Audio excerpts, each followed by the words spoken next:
And let's call the meeting to order to the Pledge of Allegiance.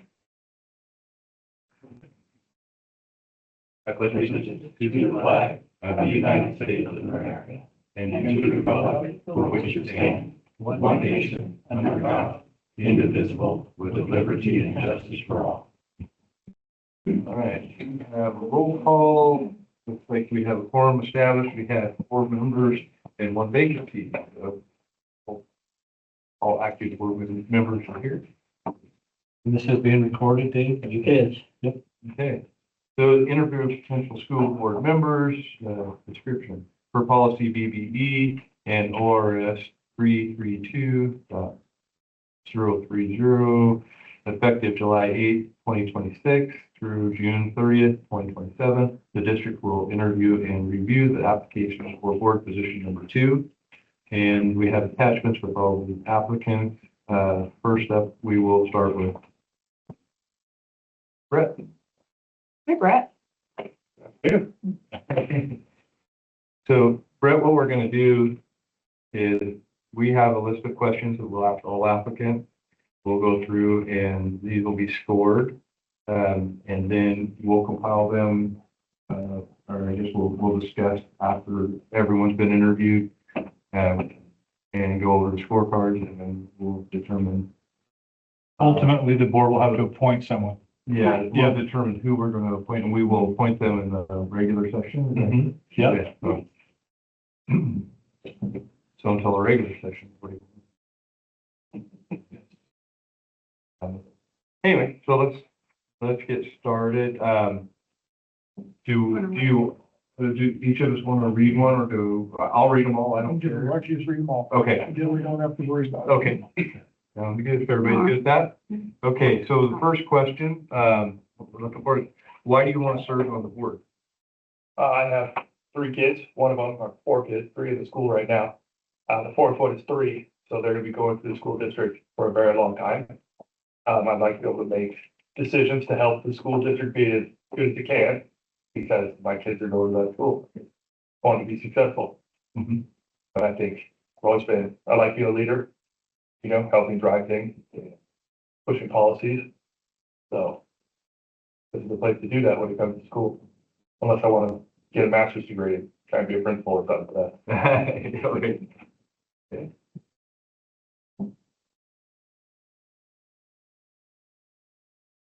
Wait. So which way are we going on this? 1 to 10? 1 is the worst, 10 is the best? That's what I'm. Okay, I feel sure. Yeah, that's how we historically do it. That's what I thought. Yeah. Okay. Right.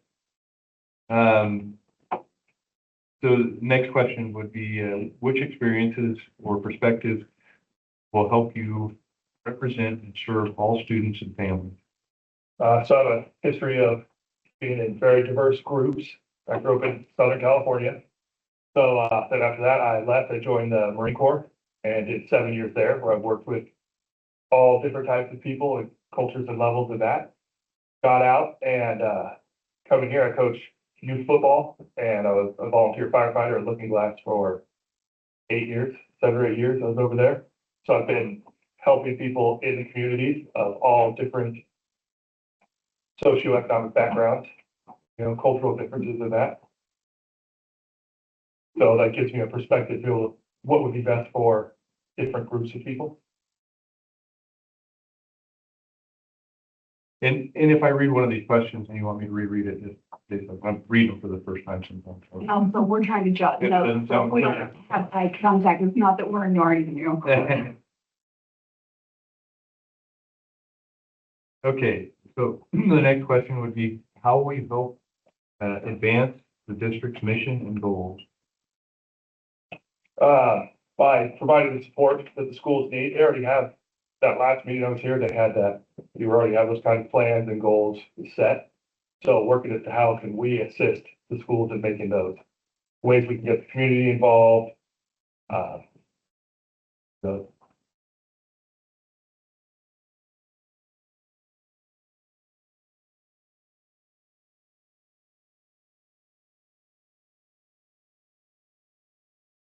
The Number 4 would be, how will you engage respectfully with individuals whose viewpoints differ from your own?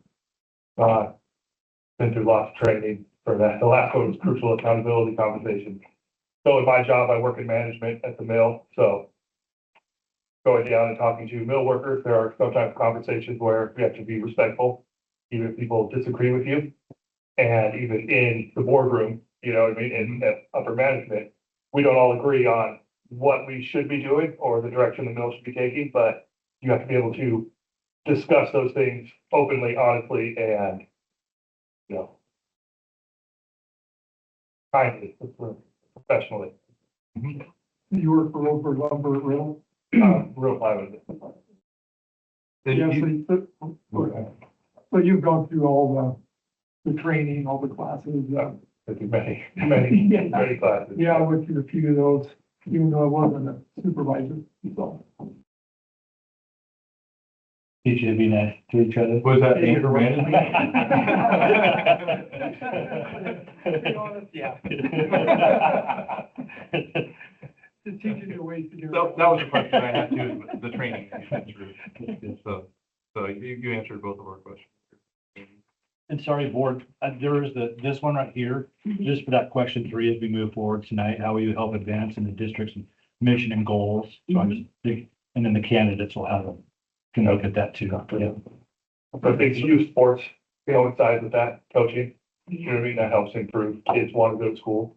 Sports could be a driving factor for kids to do, like my oldest son that's at Douglas, whatever he's not in season, I am chasing him around to try and get his homework turned in, but when it's football season, he is, oh, you know what I mean, grades are good all the time, so working with that, you know what I mean, other programs to help kids.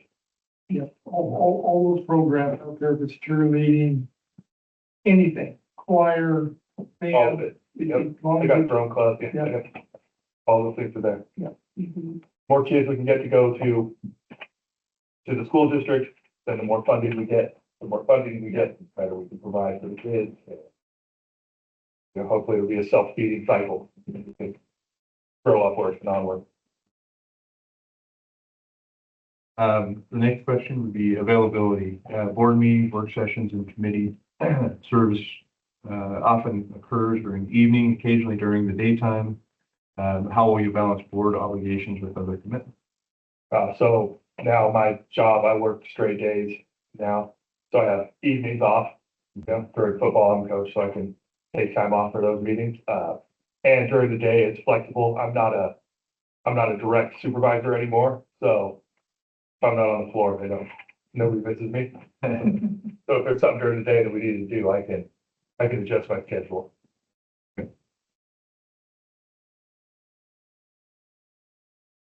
Number 6, laws applying to public entities. Briefly share any familiarity you have with Oregon public meetings and public record law. I go to every city council meeting and I've been talking to them and going through those. That's also what led me to look into this too. That's another facet of our area, what I want to work with. So I kind of understand how meetings have to be run. There's a decorum. You know what I mean? We have to say this and go through that. Apparently I need to look at some of those new laws because I don't have $1,000. Right, yeah, I think that's why I was touching me too. Hey, you want to pay $1,000? Yeah, Kevin, look into this. I'll check it out for you guys. Okay, number 7 is policy and budget. What experience do you have with policy development, budgets, and strategic planning? I deal with the budget at work all the time. My job is, I run the quality department, quality manager, so policies and procedures is my bread and butter. Like we make plywood my way. Step by step, I build the SOPs and design them and send them out. Strategic planning, we do our yearly planning and budgets for the mill. You know, every year I deal with that. I've been on contract negotiations on both sides, union and non-union. When I started the mill, I was a union worker and became a business rep, did that. Now I'm non-union, so I've seen all that stuff from both sides of interacted with them and seeing how it makes both sides win in negotiations for that. So yeah, budgets are my life now. Fun. Student-centered decision-making. How would you ensure decisions reflect student outcome, safety, and well-being? I think you just have to really look at it from the perspective of what's going to be better for the child. You know what I mean? What's better for our kids when we're into these programs? That's just looking at the whole picture, like safety. You know, we have to go and walk. You know what I mean? Is this going to be a safe area to put this, or does it put kids in danger? We can't control access or that through here. The way increasing students to show up at school, which apparently is a big deal as to where their grades are. So, you know, how can we do that? Multifaceted, data-driven decisions, incorporate these. You know, what is it showing? Apparently, too, at least the middle school and the high school have well-developed plans and tracking of, you know what I mean, their information and all their metrics. So, you know, looking at all that, how does it directly affect the kids? Like, what's the ROI? You know, if we spend our effort on this program, are kids showing up, are grades improving, or are they just flatline, or are they even getting worse? So.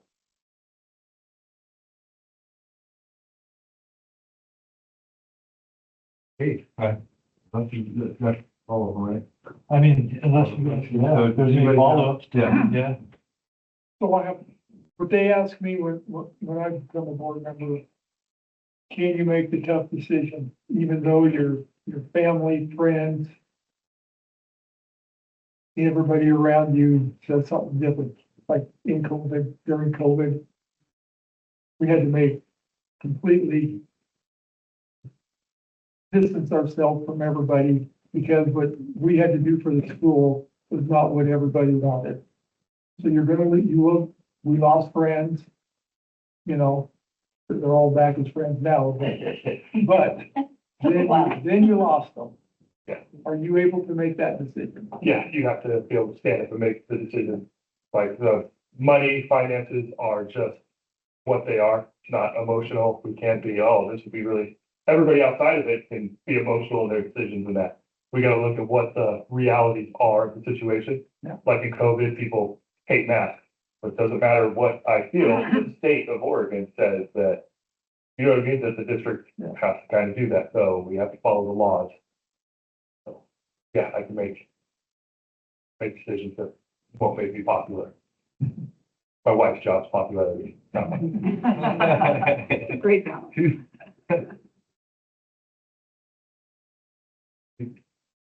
I don't have any other. I think everything is pretty much covered in the youth and church questions. So. Yeah, all right. Well, we could give Brett an opportunity to ask. Yeah, questions. yeah, if he hasn't. Yeah, do you have anything for us? So when it comes to you guys, do you guys run like a budget committee as well, or is there just an outside budget committee? Do you guys do the planning? We have, the budget is created here. Kevin created budget, and then we have a budget committee, which is usually 2 to 3 people. I think we had 3 at one time, but now we have 2. The board's part of the budget committee. Yeah. They're actually on the budget committee. Yeah, so that budget committee policy states that the budget committee is the school board, and then we try to get as many people as we can. And we're always trying to rally up people to get, we had 2 this year. So it was a committee of 7. So, And, all right, so you guys board positions.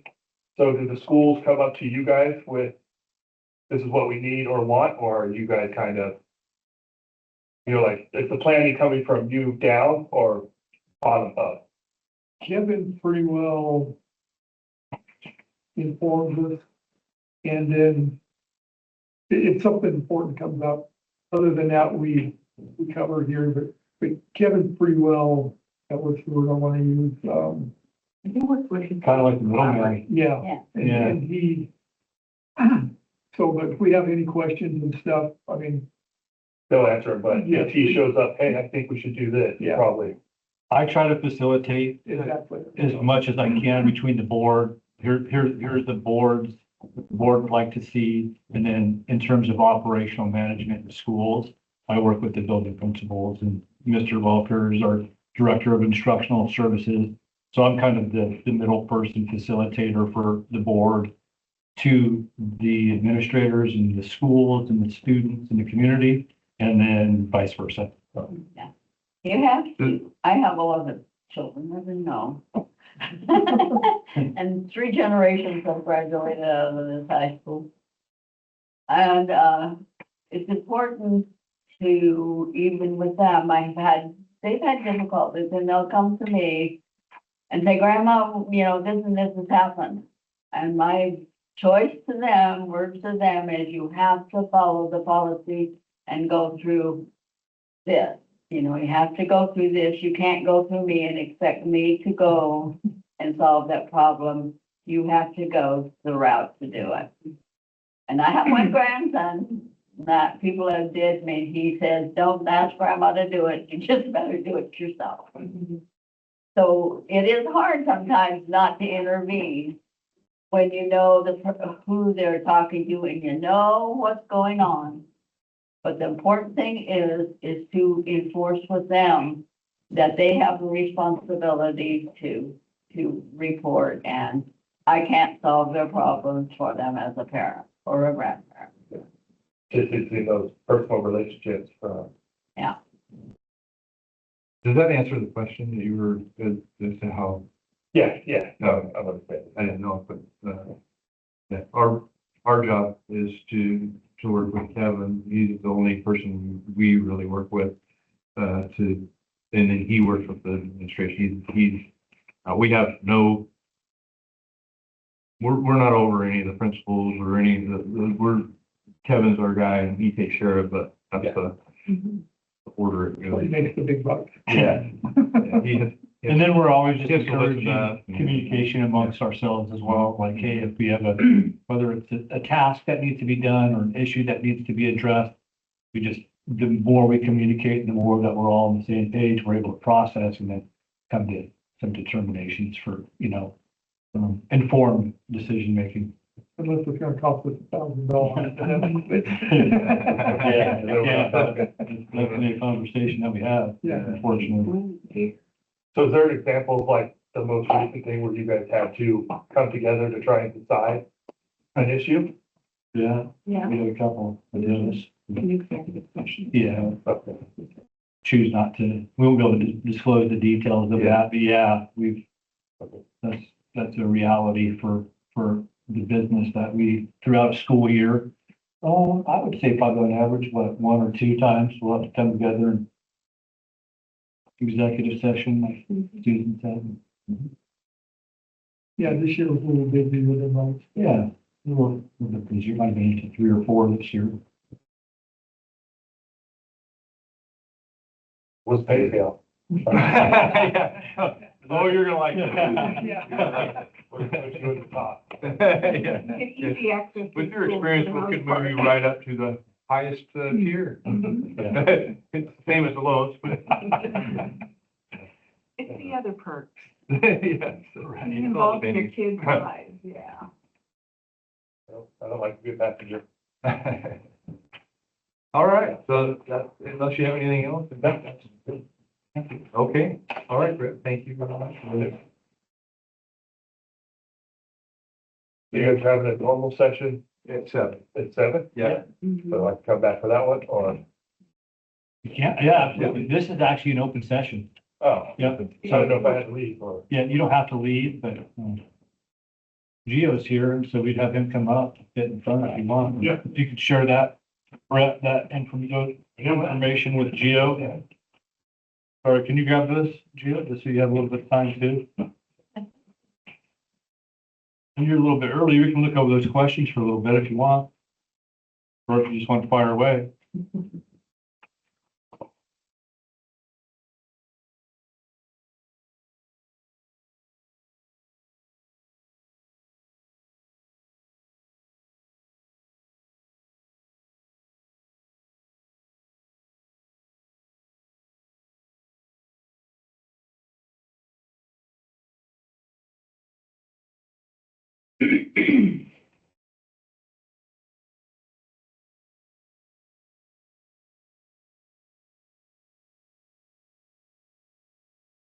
Have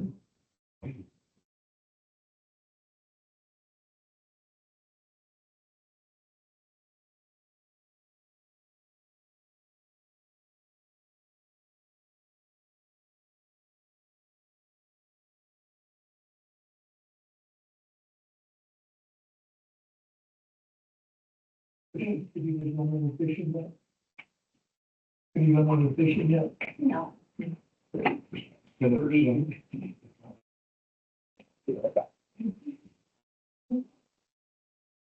That's why we got to stay home with Dad, because we didn't go. See? We're gonna go. Not feel like to, almost the lead burgers and other. Yeah. So she's gonna meet John today and then. 2 to 4 days. Okay. Go back up with the. Yeah, you too. Oh, okay. And we'll just think. And this, our Yeah. granddaughter. That 5:15, 5:30 thing, I don't think we had like that. We're very jealous. No, it's been a long time. I was thinking about it. Get that my time. Yeah. At least, yeah. That's what we really enjoyed, because we run free, you know, that. Maybe. Yeah. Usually play by us, shoot by. Yeah. Because then we should play by the ball. Yes. Long time ago. And Alice was here probably 3 years. Something that also. Yeah. But 10 years. I know, but I think she got not long.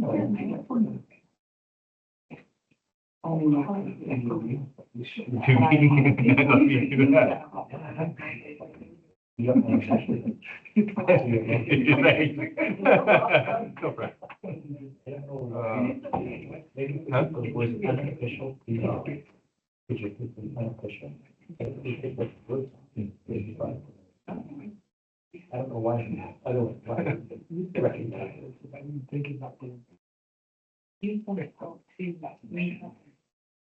I'm sure it's not you. How I logged into it. Yeah, oh, because you just logged into your resume. It did take me. Yeah, you know, if I dropped in.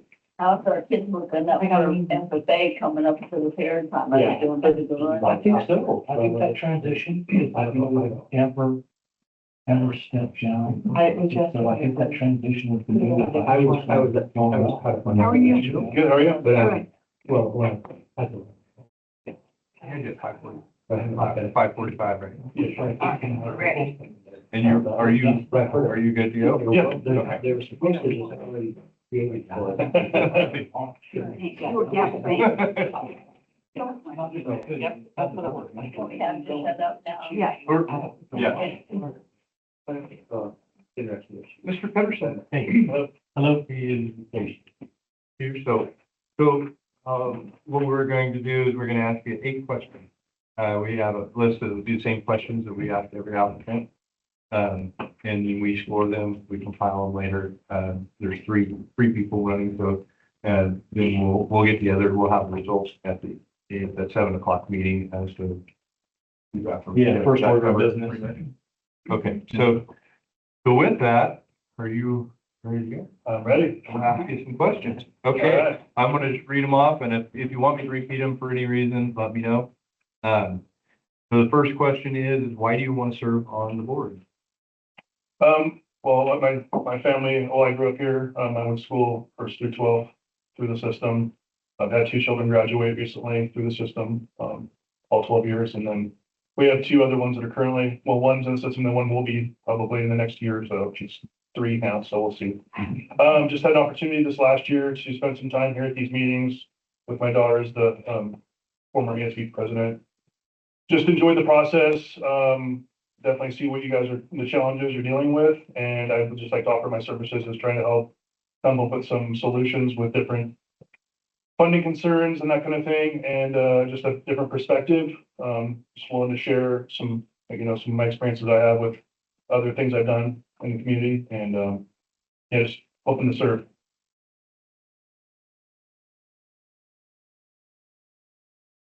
So which experiences or perspectives will help you represent and serve all students and families?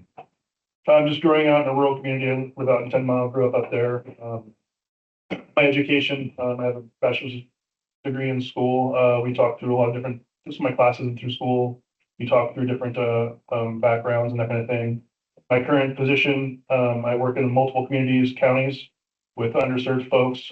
We work to try to provide different levels of transportation, multimodal stuff through different grants and other opportunities there. And then just I talk with community members in those different communities across the 3 counties, Coos, Curry, and Douglas County.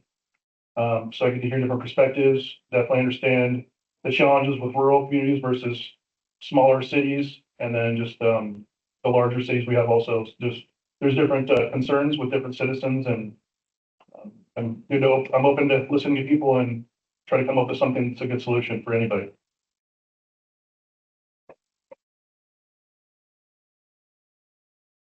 So how will you help advance the district's mission and goals? In any way I can. I mean, I would definitely be hopefully a positive person out in the community to share with what we can share with the community. Hopefully trying to provide some clear understanding for folks that kind of come their own conclusions without understanding the scenarios. So hopefully to give them a better, clearer picture of what we struggle with, and then look for opportunities that they might have to share with us that we could maybe implement. Yeah, just like I said, try to be a positive influence out there and work with the council on our goals, setting goals, and seeing what I can do to help promote those goals.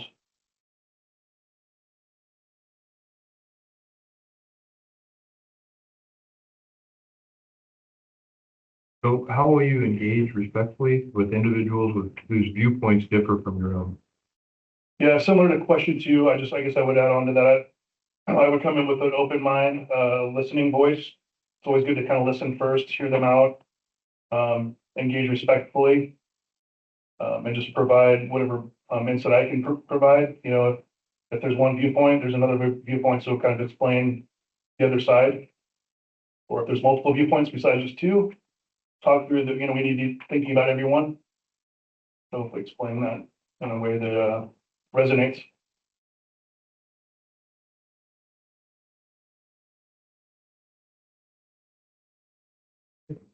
Five, availability, board meetings, work sessions, and committee service often occur in the evenings and occasionally during daytime. How do you balance board obligations with other commitments? So I would take this very seriously. If it's staying on the same schedule you had the last school year, it seems like that will work into my schedule. I do have evening commitments on the second Monday of every month with the 10 Mile Fire Board. But otherwise, evenings I should be able to make work. Daytime, luckily with my current position, I do have a little bit of flexibility in my work. So depending on the day, if there's something going on, I should be able to break free. And I don't know if you guys do stuff virtually, if you do more meeting like this in the setting, but regardless, I work right here, so. Most of the time it's in person, but I think we had a couple that couldn't make it and did virtual. And it's pretty rare for the daytime stuff. Yeah. To be able to make the evenings work. And I assume you guys probably figuring out a schedule that works for the daytime stuff anyway, right? See if everybody can make it conflict wise, so. Doesn't happen often. Yeah. Most of us are already retired, so a couple anyway. Yeah. Usually have to work around mine.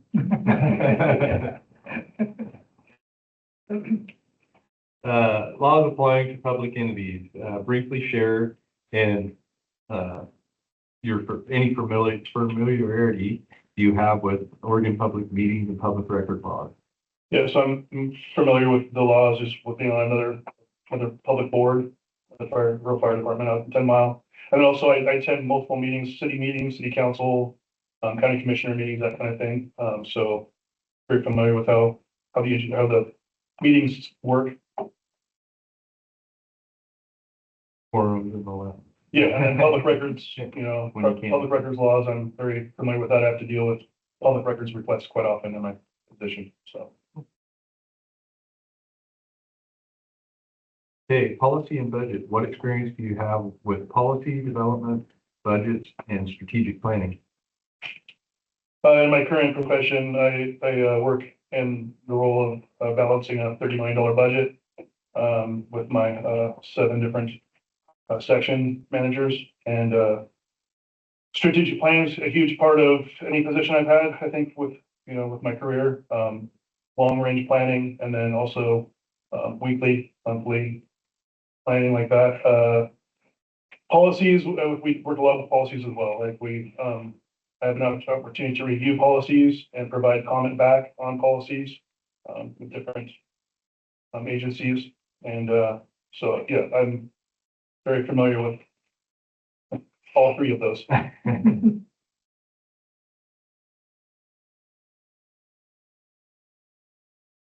Student-centered decision-making. How would you ensure decisions reflect students' outcomes, safety, and well-being? I would review our policy. I'm assuming there's a policy around a lot of that. And then, once again, I have children that have gone through the program, through the school district, and I also have 2 more there. So I'm very much here for the students and definitely the community. So the whole part of being on this board, I would think, would be to try to have the next generation come up through here and come back and have a successful career here and raise the next generation of children. So, I mean, it's from my standpoint, that's the most important part, is to figure out what we can do to make the student the most successful they can be and also feel welcome in our district.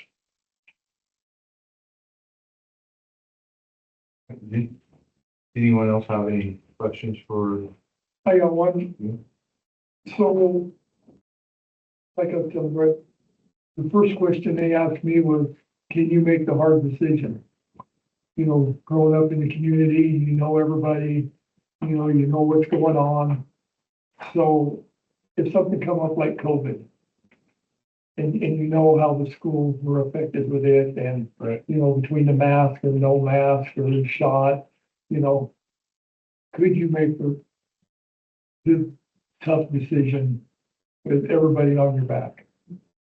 Yeah, I have to do that now.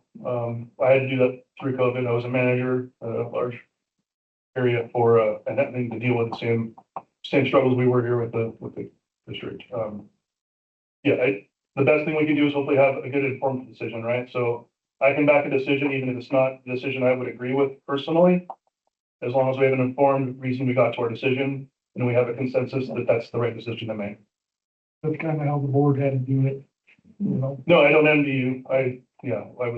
We were in the community and had to deal with the wonderful comments you guys got to receive. So I appreciate you guys sticking with it and staying here. So During yeah, that it's not a big time deal. too, the board, the members were confronted by the group of people out in the public areas. Yes, So it's very difficult. You have to maintain a steady state to, when you speak back to them, maintain your cool, because sometimes that is difficult.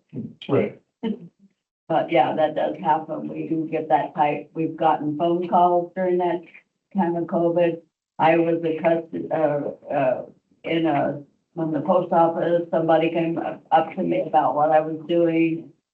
So you have to kind of, handle the situation in a way that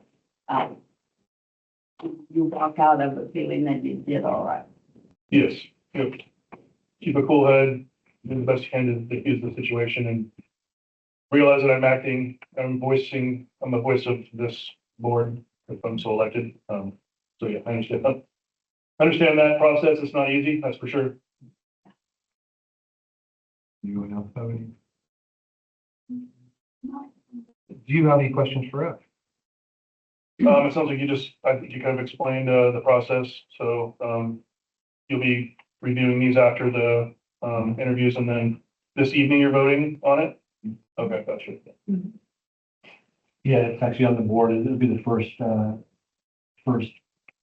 order of business on the board. So whoever the board chooses to appoint tonight will be appointed and then take the oath of office and then come up here tonight to serve on the board tonight, Oh, gotcha, if available. gotcha, okay.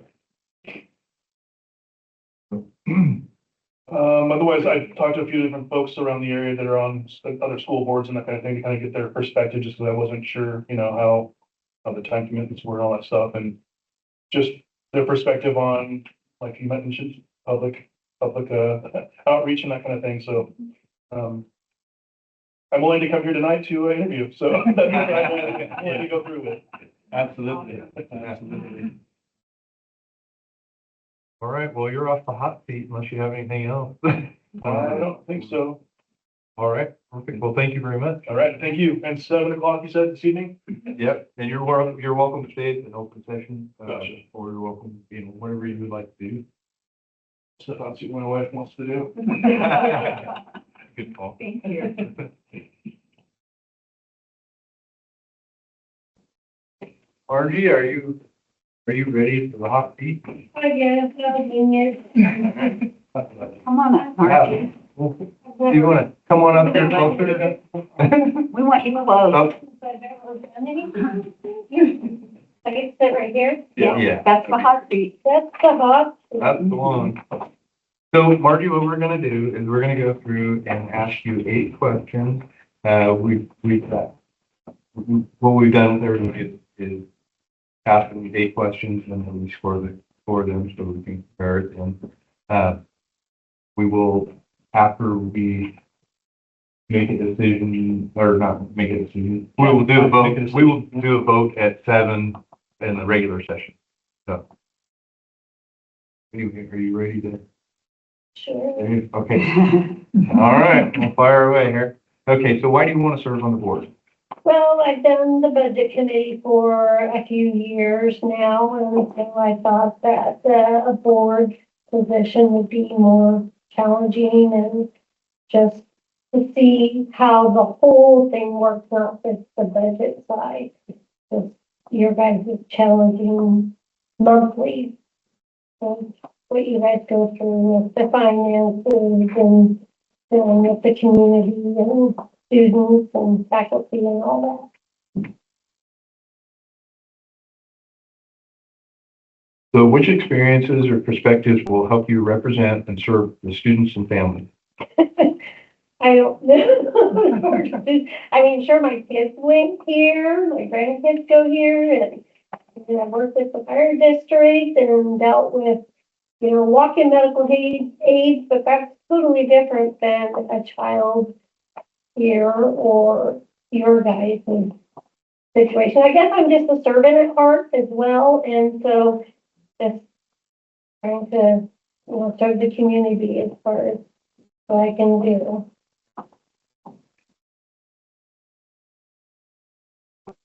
So how will you help advance the district's mission and goals?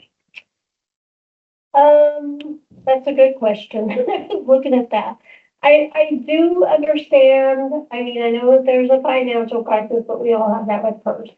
I do know that there is, a challenge of trying to keep these kids in school instead of online situation. And so I know that through the budget committee meeting, Trina had talked about some people or whatever. And so I thought that we could do some pre-planning and get the group going with that to see what the challenges are of why kids don't want to come to school, which we know some of them, it's better for them to stay home parent-wise or just whatever they're doing in their lives. But maybe get on a committee to try to see what we can do to get kids in the school, get more funding, and I don't know.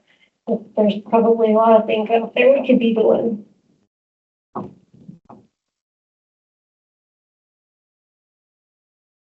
So how will you engage respectfully with individuals whose viewpoint differs from your own?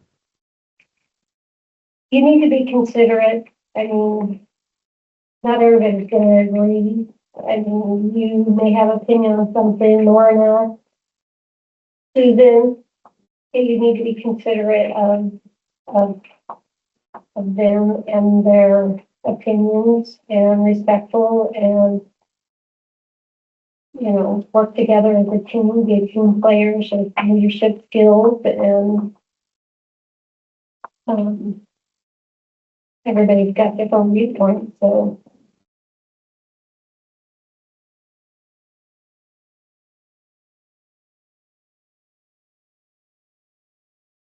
So availability. I didn't even look at the back, but. Yeah. Okay. Well, this is pretty easy. Availability, board meetings, work sessions, and committee service often occur during evenings and occasionally during daytime. How will you balance board obligations with other commitments? Well, though it doesn't fall on the side of my board meetings at the fire station, I'm available all the time. I mean, it's something that happens to be a meeting during the day. I can request some time off to come to a meeting, whatever, I can with comp time and all that, so that's not gonna be a problem. I don't have kids at home, so nothing's pressing there. Okay, so laws applying to public entities. Briefly share any familiarity you have with Oregon public meetings and public record laws.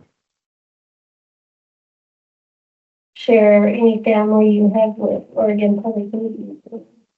Could you elaborate a little bit more? Okay, so Are you familiar with? Yes, go ahead. the rules to public meetings.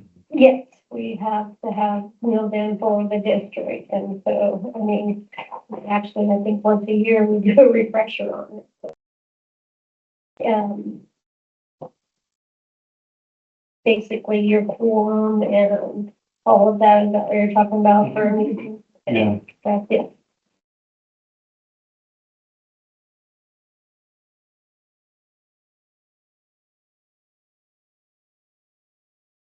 So policy and budget, what experience do you have with policy development, budgets, and strategic planning or strategic planning?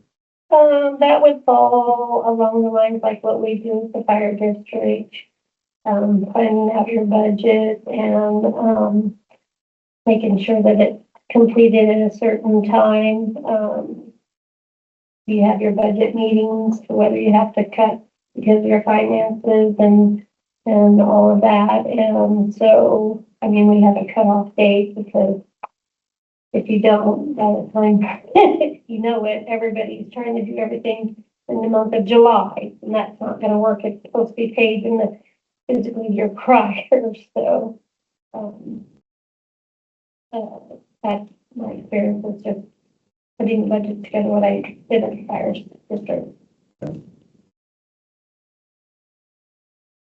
All right, student-centered decision-making. How will you ensure decisions reflect student outcome, safety, and well-being? Again, there's probably, if you've got a disgruntled child or whatever, there's probably a chain of command with that. And so I would do my best to keep the safety to with the children, and Superintendent Kevin Wilson could handle the rest with the punishment or whatever that's going to come down, but just keeping them calm, keeping them away from each other, and hopefully for a better outcome of nobody getting kicked out of school or anything.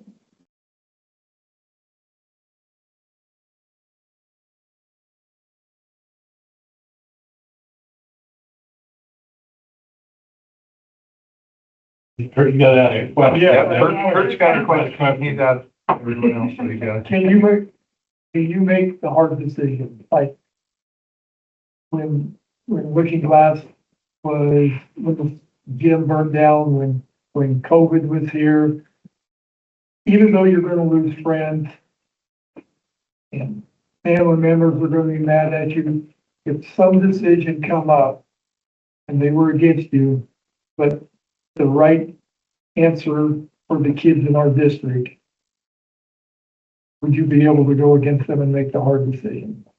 Yeah, again, you're serving at heart, and You're not here to make friends, you're here to do what's best for the children with education and all of that. So if it's making a tough decision, with respect for the students here, then they have to make it. Not here to make friends.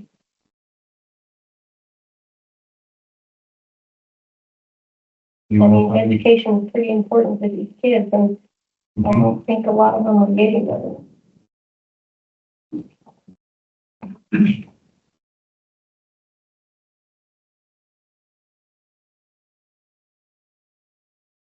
you have anything for the board?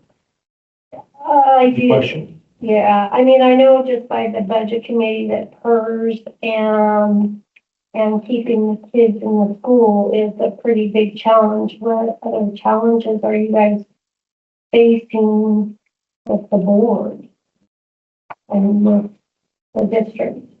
Yeah, those are the declining enrollment that we navigated this year was the biggest challenge. And then obviously, the finances. And I think moving into next year, into 26, 27 school year, there's going to be a long legislative session up in Salem in 27. And I think that there's going to be,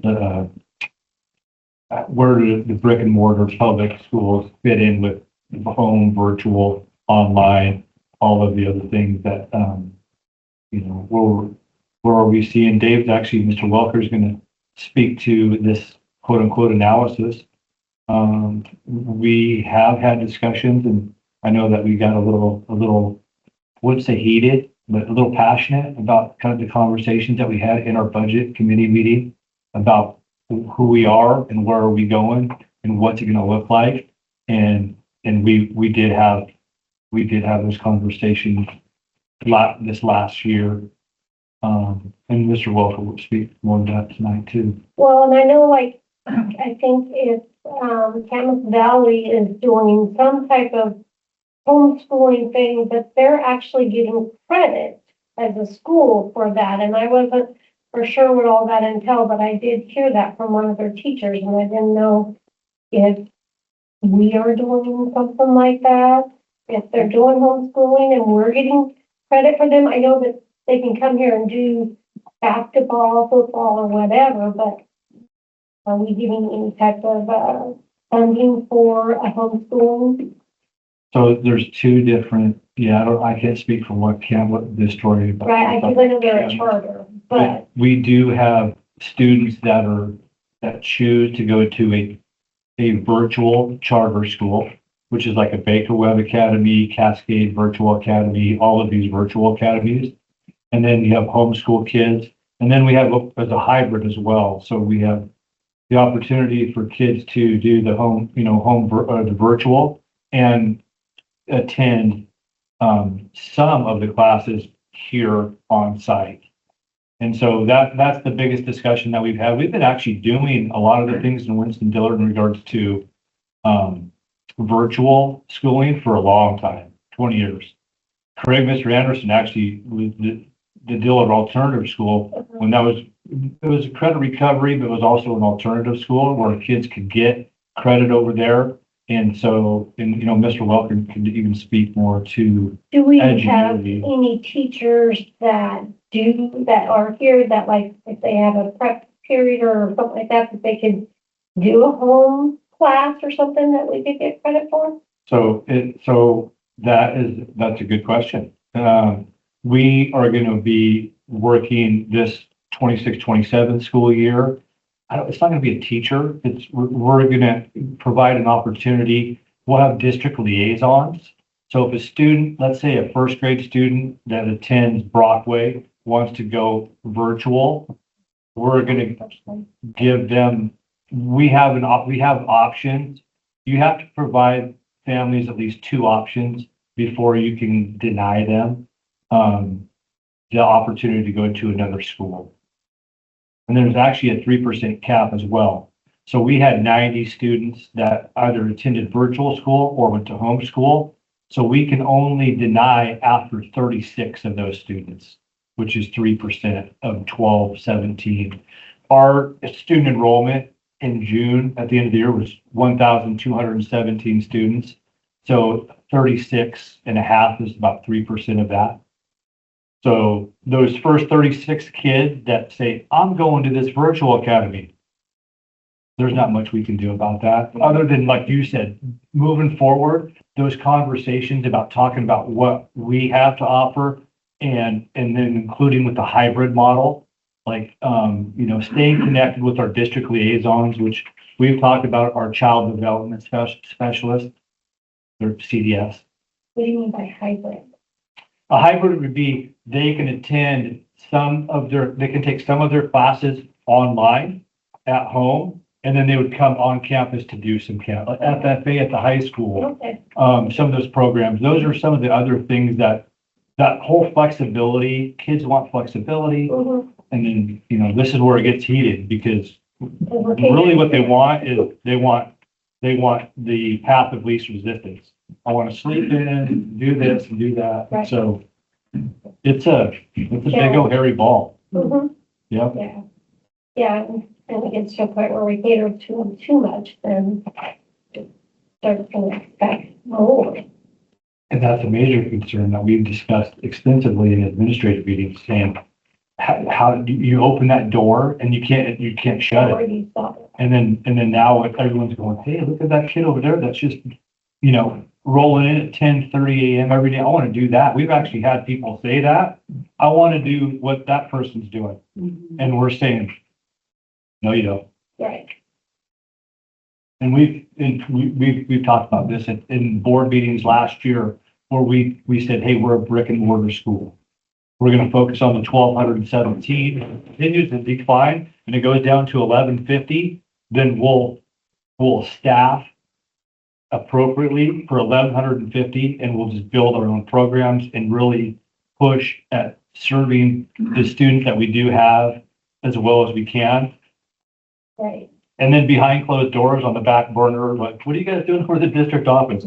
I'm saying, hey, Dave, what do we do, and Kim and everyone else in board, how can we get into that fast lane of not becoming the dinosaur, but at the same time, not losing really good service for the kids that are coming to school every day? Because we definitely have the teachers.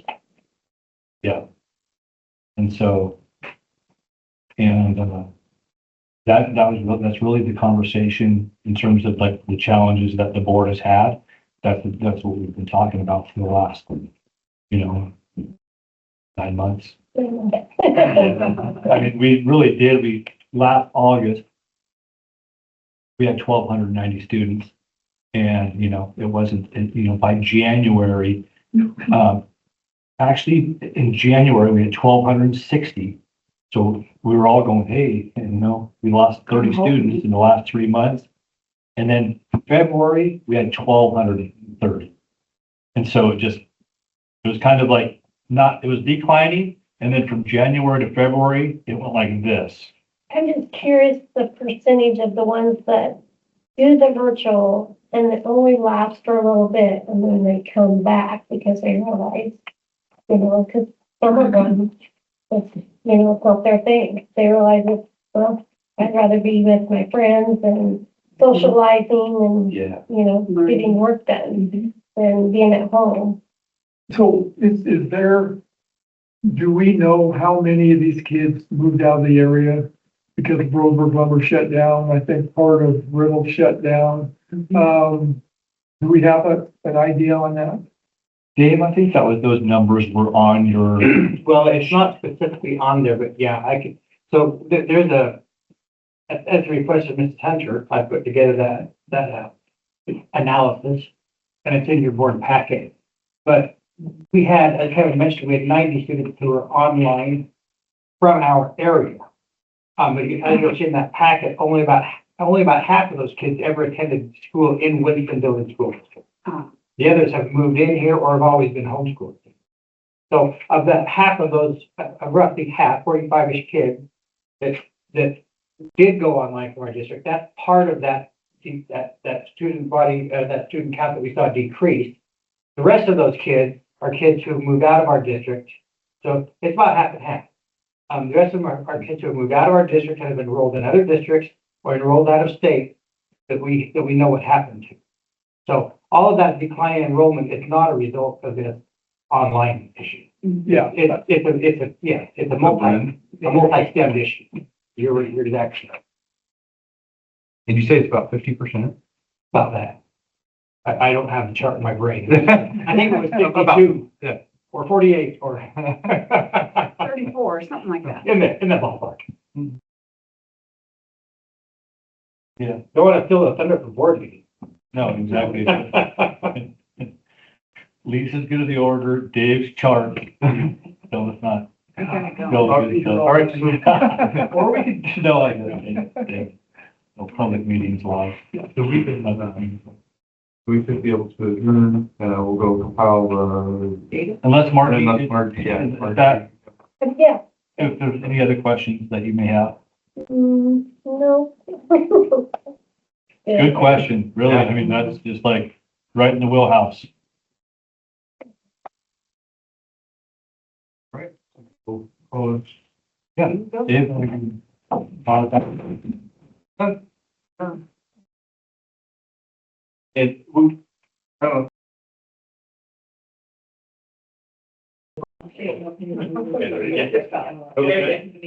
All right, we're gonna call the meeting. All right.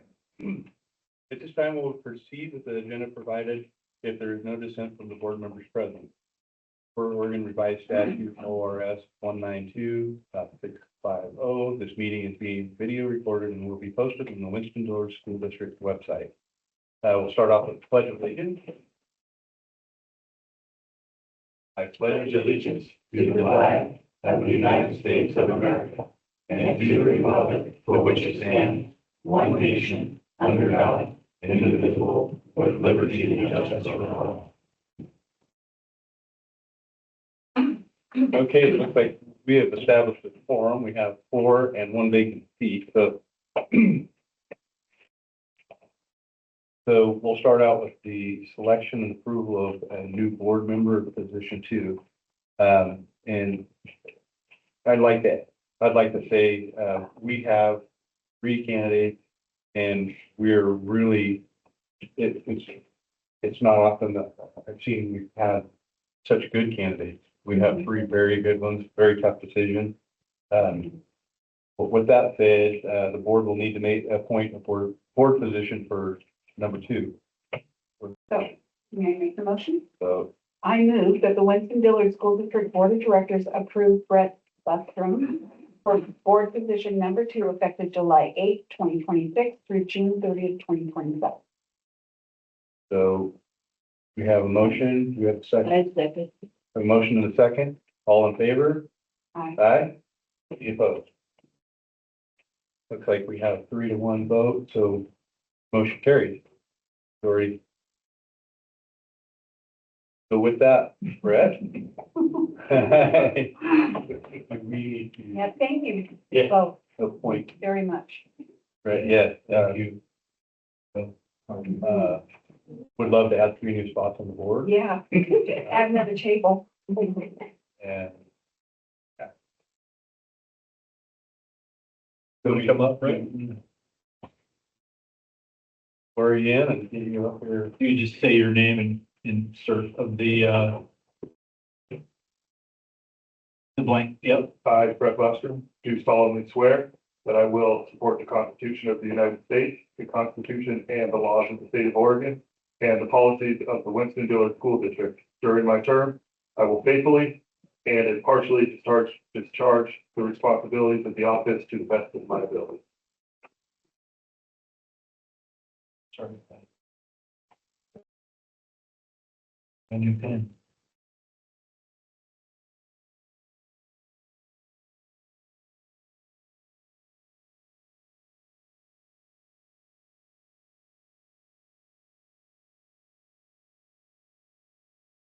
Welcome aboard. You have a seat right over here. Go ahead. And it's there.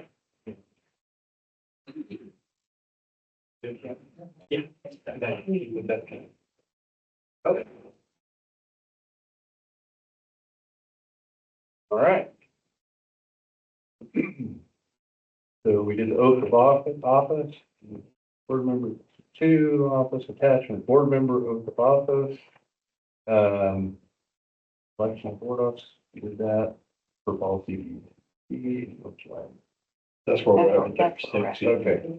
For policy BCB annual at the July meeting, the board shall elect one of its members to serve as board chair and one to serve as the board vice chair.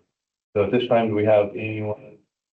I move the Winston-Dillard School Board of Directors appoint Bob Shigley as chair board. We have a motion and a second. All in favor? I, Aye. If I don't need. All right, so we have a vice president, nomination for a vice president, Vice Chair. vice chair, sorry. I move the Winston-Dillard School District Board of Directors appoint Kurt Stuckey as vice chair of the board. Second. We have a motion and a second. All in favor? Aye. Unanimous. Very good. Superintendent's report. Can we go back to, sorry, I missed that, who made the motion to do Bobby? I did. Okay, and then who was the second? Second was Kurt on Kurt. mine. Yeah. Lorna? No, No, Kurt. Kurt on the chair. Vice chair was Who was, Susan who was and the second? for Lorna. you? Kurt. Kurt. Okay. We're recording. Yeah, Yeah, but she has a hard time with me. No worries. And then Vice Chair. Got it. Kurt, I got that. You got that? Stuckey. Got it. Yeah, thank you. And now we're recording. Yeah, recording.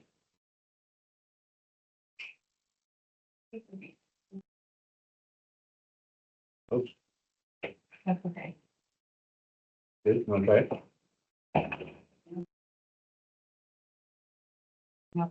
I did. Take shorter and. Oh, here. Superintendent, are you that good, Ken? For recording. Thank you, Kim. Okay. Passing my time in my superintendent's report to Lisa and Dave tonight. Already, they stole some of their thunder earlier, so I don't want to do that again.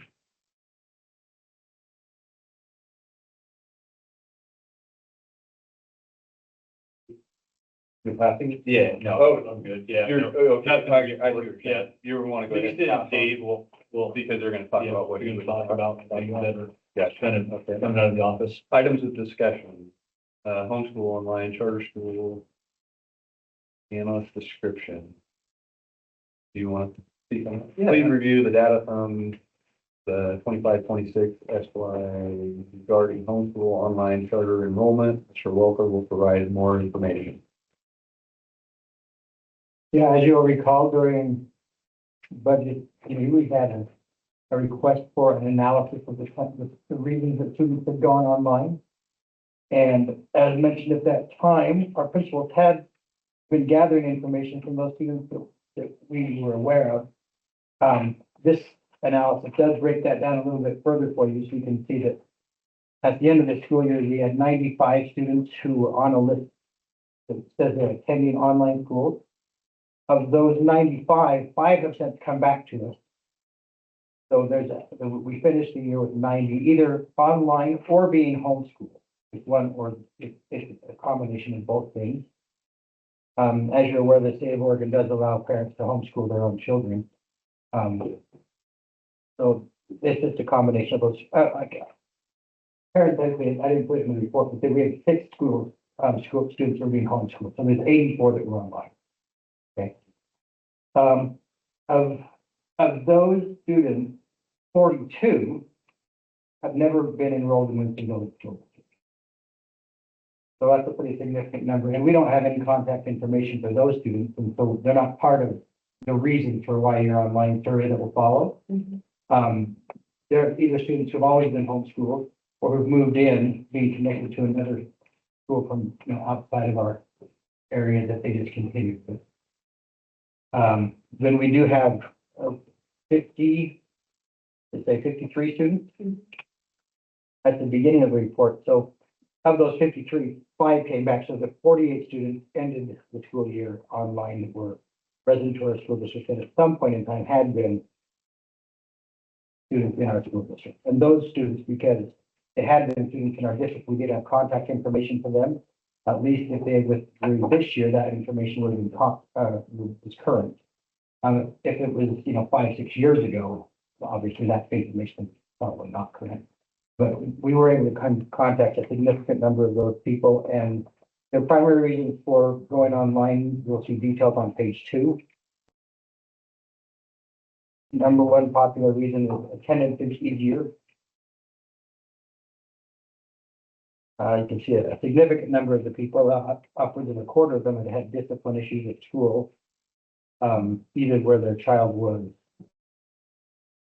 the subject of discipline or sometimes the subject of what they perceived as a bullying situation. Significant number of people had some social emotional challenges that they were not able to feel like they're having needs met at school, so they looking for other options. A very small handful of the people said they prefer the online curriculum. So I think that you can see that the majority of the reasons people go online are something other than they don't like our curriculum. And then about a third of the people have other reasons. There's I think 11 different reasons there that make up 32% of the responses. So they're just kind of detailed there. You can glance down through there, but there's a myriad of reasons. If you have questions about that, this is feel free to ask the question when the question pops in your mind.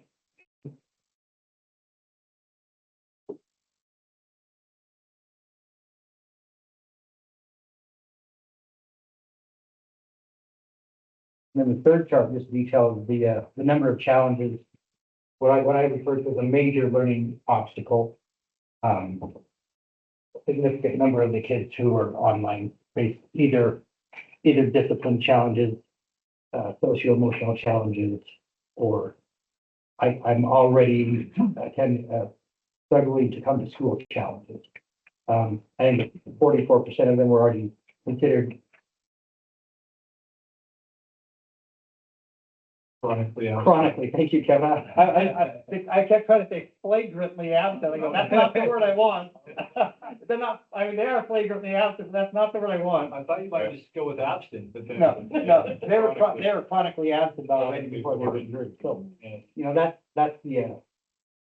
that's always a balancing act for principals, is try to get people to be accountable and come to school without alienating them and driving them away. And so it's always a balancing act. And right now, the state of Oregon has just basically taken away all historically available legal avenues to getting someone to come to school.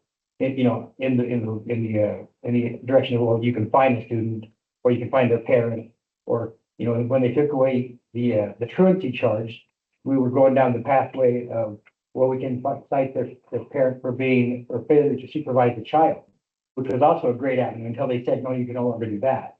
So they keep taking away reasons why we can hold parents accountable, but at the same time, want us all the kids to be in school. So it is an interesting balancing act, always. But of course, our goal is to get kids in school. So we're doing our best to always keep the parents engaged with the school if we can. And that's why Mr. Wilson earlier referred to some models we're looking at about different hybrid models. We want to try to keep the kids here, if at all possible, so that when they do come back, it'll be an easy pathway back to Winston-Dillard because they haven't burned any bridges. And I alluded to in the 27 legislative session out in Salem, things are going to happen. Specifically, what Mr. Welkers is speaking to about, taking away any of the means that we have to get students to school. Because, we understand the social emotional aspect of it. We understand that there are challenges when kids get to school, but not attending is never a good answer for solving those. I know that there's that thin ice, if you will, or that fine line between, you know, a student who has social, emotional, mental, behavioral challenges, right? You know, you don't really want to force them into an area that's going to do further damage either. So, you know, a lot of those students, the 90 students that were in homeschool, so the 84 students that were, you know, really, thank you for this analysis too, Dave, because the 45 that haven't even attended. So we are looking at a number where, you know, every single student matters to us. Every single student in our community matters to us. One of the things, Kevin, that isn't actually reflected in this, you know, of those roughly 45 or roughly half those kids that are online. One of the information we didn't have is when did they originally go online? So we acted as if those 45 kids all left for this school year, when in actuality, some of them have been online for years. And so that is not really reflected in here. But it is there. So, you know, but the difference between those 45 kids and then the number of kids we lost over the course of the school year, did you say like 50 kids? Yes. Yeah, so those are the kids who actually moved out of the school district and enrolled elsewhere.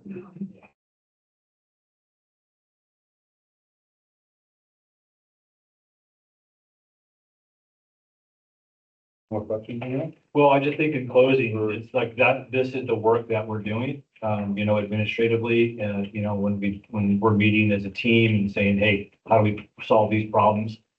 Little did we know, I think back in August of 26, sorry, of 25, 26 now. Back in August of 25, little did we know that even that's how fast things are, you know, happening in the virtual online home, when you stay at home for kids that are K, even at 5, it's just like, what? You can't do that. And so I think even just from August of 25 until really February of 26, where we were going, you know, we watched it unfold literally in the school year about, and, you know, it was across the state. And so that's the other thing, the state and really the nation, they're very, very aware of this issue and the concerns behind it, and will be this isn't going to go away. We'll continue to, you know, work as a team, like you said, Margie, whether it's committee work or whatever we're doing, what can we do to figure out and solve these problems to get our kids back into our schools